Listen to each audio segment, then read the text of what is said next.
яке аз беҳтарин мужзанҳои Тоҷикистон дар вазни нимсабук барандаи нишони биринҷии чемпионати ҷаҳон ва қаҳрамони Осиё дар бокси ғайрикаспӣ Баҳодур Усмонов дар мусобиқаи ACC Boxing Promotion рақобати навбатии худро анҷом дод.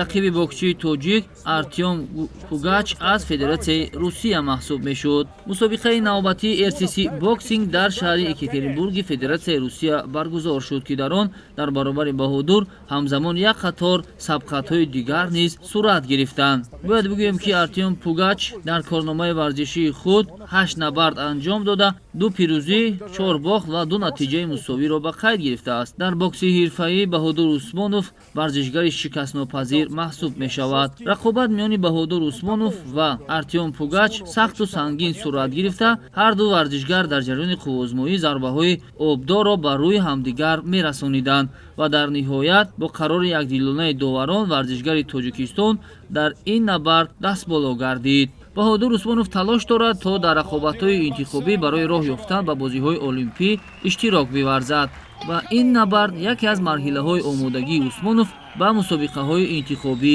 гуфта мешавад.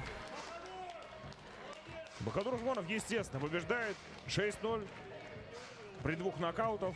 Сегодня еще одно нокаут не случилось.